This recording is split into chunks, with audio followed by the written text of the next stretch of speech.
Olá pessoal, vamos dar continuidade aqui ao analisando o nosso projeto transmissor.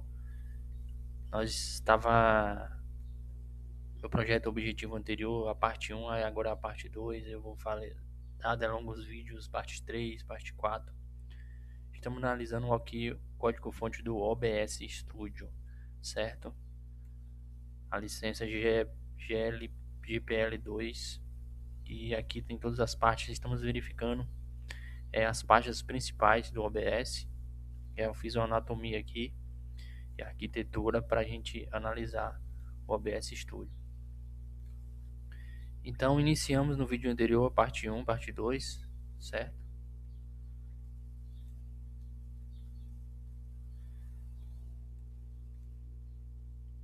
Falamos da fundação, da arquitetura do projeto também. Anatomia, aqui o mapa microscópio do código. E aí vamos entrar agora, pessoal, nessa parte aqui de cada... Deixa eu dar uma volta aqui. Vamos entrar aqui em cada parte do mapa macroscópio do código. A gente sabe aqui que o lib é o coração do motor central do processamento. O charhead a gente já falou no vídeo anterior da parte 1. Então vamos entrar aqui nessa parte do lib OS, o coração motor central do processamento. E a gente vai entrando em cada parte da analogia aqui, de cada parte do front-end, né? Depois no próximo depois a gente vai entrar na parte do front-end, da interface visual, e depois na parte de plugs também. Entender cada parte como funciona, certo? Então vamos aqui para LibreOS, é o motor central do processamento, Então essa parte aqui é escrita em C puro, cuida da parte pesada e invisível do ABS. Tem aqui o pipeline AV, que é o pipeline de áudio e vídeo, gerenciamento completo de áudio e vídeo, threads e memórias, segunda parte, o sistema de arquivos, alocação de baixo nível, integração gráfica também, comunicação direta com as APIs e GPU. Então essa interface aqui ela vai fazer a comunicação com APIs. A maioria ele segue a arquitetura de APIs. APIs nada mais nada menos, não é APIs HTTP, pessoal. APIs aqui às vezes também você pode ter conhecimento de arquitetura na área de engenharia de software, como os contratos para que se comunique, é tipo, vamos lá, uma API que se comunica com a GPU, você precisa passar as entradas específicas. Então, cada contrato específico faz tipo a engrenagem mesmo ali de comunicação entre vários módulos. Threads e memória, sistema de arquivo de alocação de baixo nível também. Então, essa parte aqui da LibOS, a pasta, quando você for abrir num projeto, é escrito em C puro, a gente vai dar uma passada depois no código, mais à frente. E é a parte do motor central de processamento. Aqui é o subsistema gráfico, entrando um pouquinho mais a fundo. Cada pasta ali, as subpastas, a LibOS D3, D11 e a plataforma Windows. A API é DirectX 11. O caso de uso é subsistema gráfico principal de alta performance para PC.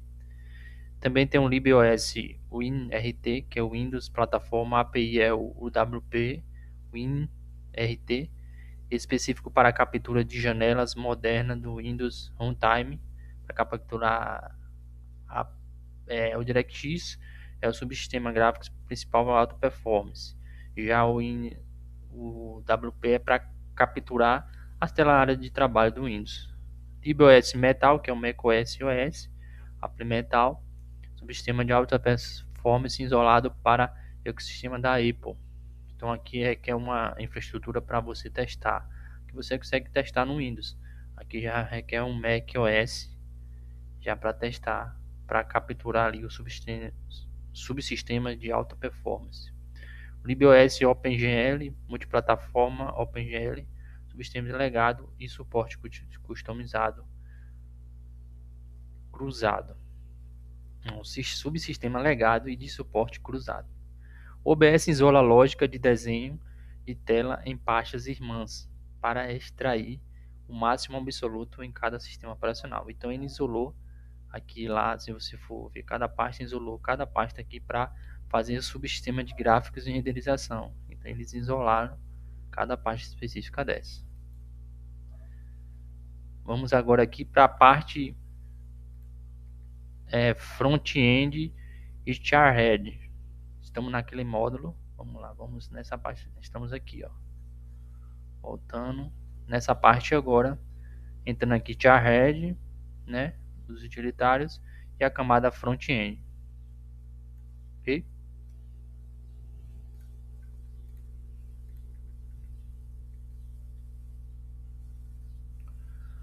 Front-end charhead, a superfície de controle. A interface gráfica, quando você abre o OBS Studio, você vê todos os botões, todas as interfaces, certo?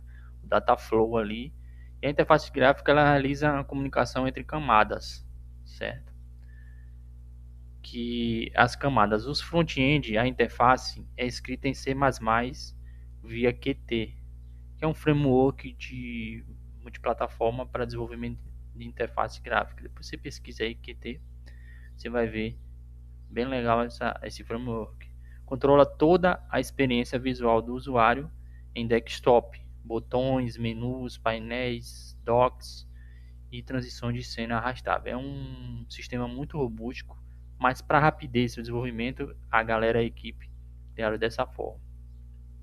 Charhead é a ponte de contratos. Aqui, ó, a camada abaixo. Quando você cria uma interface, você tem que fazer uma ponte de contrato para se comunicar com as outras camadas. Tipo as engrenagens ali. Então ele define o tipo de dados e contratos dos sistemas que trafegam entre a interface visual e o motor principal. Exemplo, o gerenciador de memória inteligente OBS TR mora aqui para garantir transições seguras. Então, botando aqui. Então, para garantir aqui a ponte entre o front-end e o back-end, o charhead e entre outros módulos, é a ponte ali de contratos que define ali classes, entre outros, para ter ali uma trafegagem entre a principal interface visual. Então isso é importante também aqui. Essa comunicação, essas partes também é importante e você vai conseguir seguir o caminho de analisar os botões, cada função faz. Então é importante essas partes também, certo? A parte de plugs, né? A gente viu na camada de plugs. Arquitetura de extensão modular. O OBS não é um monolito, certo, pessoal? Então, quase tudo é um plug separado. Então, o OBS tem muitos plugs. Por exemplo, a equipe fez captura de jogo, é um plug, câmera virtual, NVEC, que eu já falei até no vídeo do meu projeto, se você quiser, AMD, filtros. Então, o libOBS ali, ele faz um contrato modular, OBS Source Info, um exemplo, né, de plug, que todos os plugs vão se encaixando. Você pode pedir informações a esses plugs e cada plug tem a sua delegação especial, né? Tem seu papel. Então todo plug implementa esse padrão para dizer a libOBS. Então tem um contrato ali modular, OBS Source Info, diz assim: olha, eu sou um plug de imagem. Essa é a minha função para carregar arquivo, essa é a minha função para desenhar a tela. Então tem vários plugs ali. Então você vai encontrar nessa pasta de plugs vários contratos modulares do OBS Info. A infraestrutura e suporte, né? Todo projeto tem que ter uma infraestrutura. Deixa eu voltar aqui. E o suporte. Então, para montar todo o projeto, aqui ele tem um headman ali da automação CI/CD. Você pode ir workflow de GitHub Action. E tem um teste também, bateria de testes automatizada, a pasta ali de testes automatizada para garantir que alterações não quebre no core. Aqui já a parte de montagem, essas pastas de testes que vocês vão ver no projeto, é tudo isso. Tem a CMake Build ao X-Script de auxiliares para compilar o projeto em diferentes plataformas. A pasta de docs SPXIN, documentação oficial gerada para desenvolvedores focada na API técnica. Então, para construir ali o OBS, começar a infraestrutura de suporte é importante. Então, o DPS, as dependências externas essenciais também para embutida no projeto. Então a parte de infraestrutura, como todo projeto, é um projeto muito robusto que a gente está vendo aqui, pessoal. É que é um entendimento muito grande, mas eu estou simplificando da melhor forma. No momento que eu analisar aqui um fluxo de botões, a gente tenha em mente como analisar ele certinho, ok? E como vamos lá, o start inicial, rastreando o código, a sequência do boot. Como é que quando você inicia o OBS, ele ali dá o seu start inicial? Vamos voltar aqui.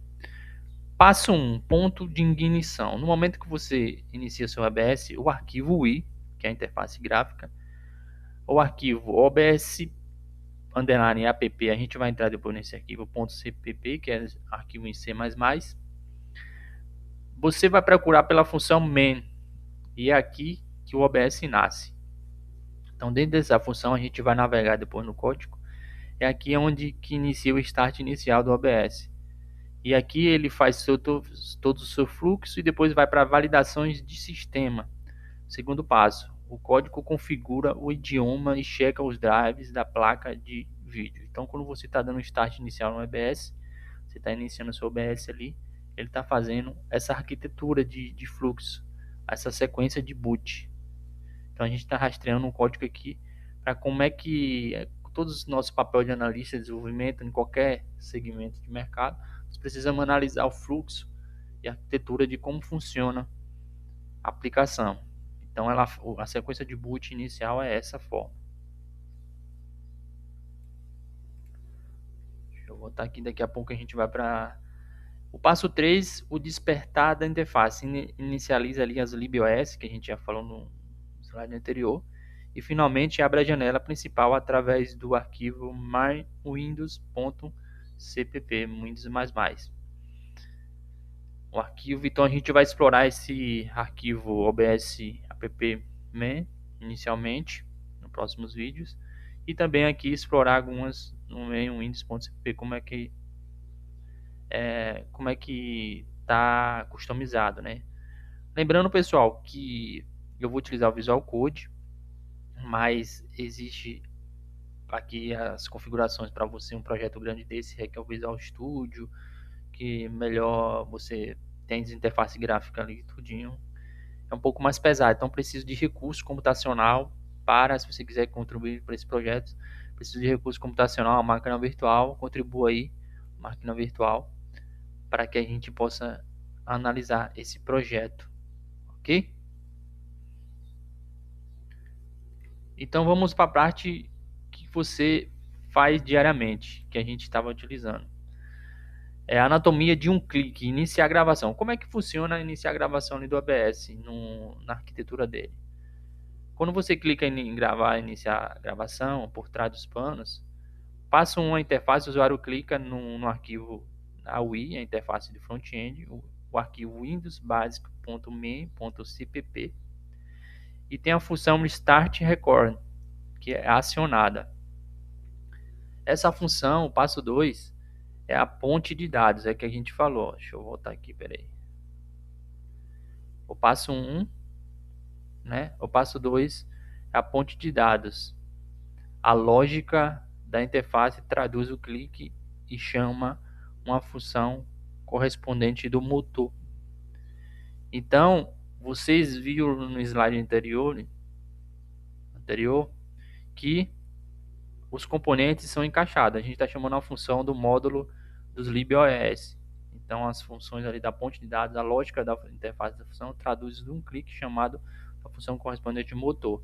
E o passo 3, o motor, a função OBS Output Stat é disparada dentro da libOS. A gente está se comunicando entre aqueles papéis aqui, ó. Deixa eu voltar o slide aqui anterior. Nós estamos se comunicando, passa pela essa camada, certo? Estamos se comunicando com os gráficos aqui da libOS, OBS, e depois a gente vai para o motor, né? Então, a interface gráfica se comunica com o libOS aqui, o coração. E algumas outras camadas também, de plugs, entre outros. Certo? Vamos avançar aqui.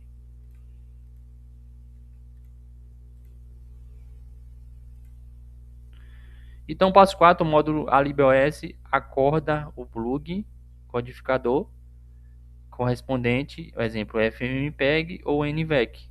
A gente utilizou o FMPEG na nossa aplicação, tá vendo? O OBS também, eles utilizam, pode ser que já tenha até outros novos, a gente vai analisar o código-fonte.